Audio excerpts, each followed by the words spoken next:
Hello guys, வணக்கம் and welcome back to the film பற்றி YouTube channel.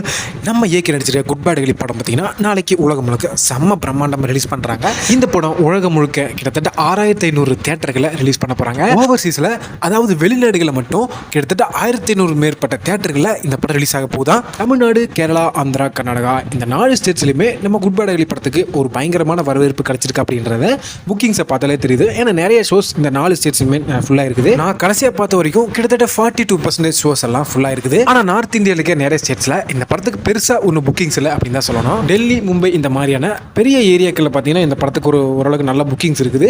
அதுவுமே good bad கிளியோட Tamil வெர்ஷனுக்கு தான் இருக்குது. அப்படின்னா அங்கே இருக்க தமிழர்கள் மட்டும்தான் இந்த படத்தை புக் பண்ணியிருக்காங்க நாளைக்கு பார்க்கறதுக்கு. ஆனால் ஹிந்தி வெர்ஷனுக்கு ரொம்பவே கம்மியான அளவு புக்கிங் ஆயிருக்கு அப்படின்றத நம்மளால பார்க்க முடியுது. பட் இதுக்காக நார்த் இந்தியாவில் இருக்க மக்களையும் நம்ம குறை சொல்ல முடியாது. இந்த படத்தை எடுத்து முடிச்சு ரிலீஸ் பண்ணியிருக்க மூவி டீமை தான் நம்ம முழுக்க குறை சொல்லி ஆகணும். இந்த படத்தில் ஒர்க் பண்ண ஒரு டெக்னீஷியன் கூட நார்த் இந்தியாவில் போய் ப்ரொமோஷன் பண்ணல. இதுக்கு முன்னாடி ப்ராப்பர் பேன் இண்டியன் படம் அப்படின்னு சொல்லி ரிலீஸ் ஆன நிறைய படங்களுக்கு நார்த் இந்தியாவில் ப்ரொமோஷன் பண்ணியிருந்துமே பெருசாக புக்கிங்ஸ் வரல. நம்ம எதுவுமே பண்ணாமல் புக்கிங்ஸ் எதிர்பார்க்கறது கொஞ்சம் கஷ்டம் தான். பட் மைத்ரி மூவி மேக்கர்ஸ் தரப்புல என்ன சொல்லியிருக்காங்கன்னா, படம் ரிலீஸுக்கு ஒரு நாள் முன்னாடி, அதாவது இன்னைக்கு நார்த் இந்தியாவில் ப்ரீ ரிலீஸ் ஈவெண்ட் வைப்போம் அப்படின்ற மாதிரி சொல்லியிருந்தாங்க. ஆனால் இன்னைக்கு அந்த நாள் ப்ரீ ரிலீஸ் ஈவெண்ட் நடக்கிறதுக்கான எந்த ஒரு அறிகுறியுமே இல்லை.